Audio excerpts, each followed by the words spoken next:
लेकिन अब क्योंकि हम आपसे रूबरू हैं और हमने आपको पहले ही बता दिया, आज हम राजनीति की बातें कम करेंगे, आपकी बातें ज़्यादा करेंगे।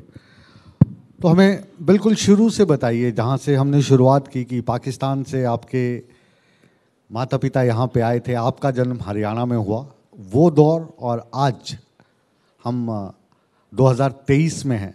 तो ये जो सफ़र रहा खट्टी मीठी यादों का, ये हमारे दर्शकों के साथ जो टीवी पर आपको देख रहे हैं और जो इस मंच के सामने बैठे हैं उनके साथ साझा कीजिए। मुकेश जी, ये कहानी बहुत लंबी है, लेकिन फिर भी आपने पूछा है तो मैं इतना ही कह सकता हूँ कि देश स्वतंत्र हुआ, ये प्रसन्नता, ये खुशी सबको थी, लेकिन एक पीड़ा और एक गम देश के बहुत बड़ी संख्या में जो लोग ऐसे थे जिन्होंने देश की विभाजन की पीड़ा को सहा। देश का बंटवारा हुआ, दोनों बातों का एक मिला जुला सा प्रतिक्रिया उस समय की घटनाक्रम को देखते हुए होता है।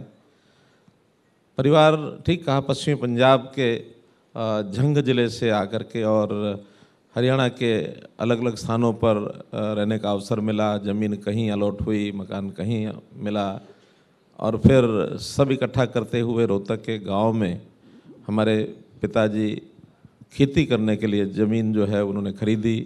दादाजी दुकान करते थे। तो इस प्रकार से वो जो बचपन है, खास करके प्राइमरी शिक्षा का, वो आज भी आंखों के सामने झलकता है कि किस प्रकार की कठिन परिस्थितियों में परिवार ने उस समय सारे घटनाक्रम में से आगे बढ़ने के लिए जो एक संकल्पित एक परिवार होता है, उस प्रकार से मुझे लगता है कि हमारे परिवार ने बहुत मेहनत की।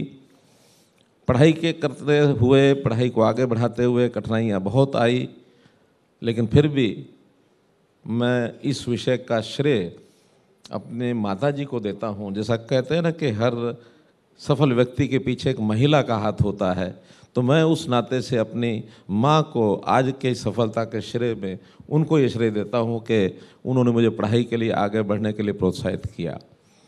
वो बचपन की सब यादें, 10वीं हो गई, फिर 12वीं हो गई, फिर व्यापार शुरू किया, दिल्ली में चला गया, बहुत लंबा घटनाक्रम है। लेकिन कुल मिलाकर के संघर्ष के वो जब दिन याद आते हैं, और कभी ये सोचा भी नहीं था कि इस स्थान पर कभी समाज की सेवा करने का अवसर मिलेगा, ये तो सपने भी कभी आया नहीं था, लेकिन परिस्थितियाँ बनी। और मुझे लगता है कि जीवन में अगर शुद्धता से, सदाचार से, संकल्प शक्ति से मेहनत करते हुए आगे चलो और फल की चिंता न करो। गीता का वो श्लोक, कर्मण्येवाधिकारस्ते मा फलेषु कदाचन, अगर करते रहेंगे तो जीवन में सफलता मिलेगी, आपको एक अवसर मिलेगा। मैं इतनी बात कह सकता हूँ।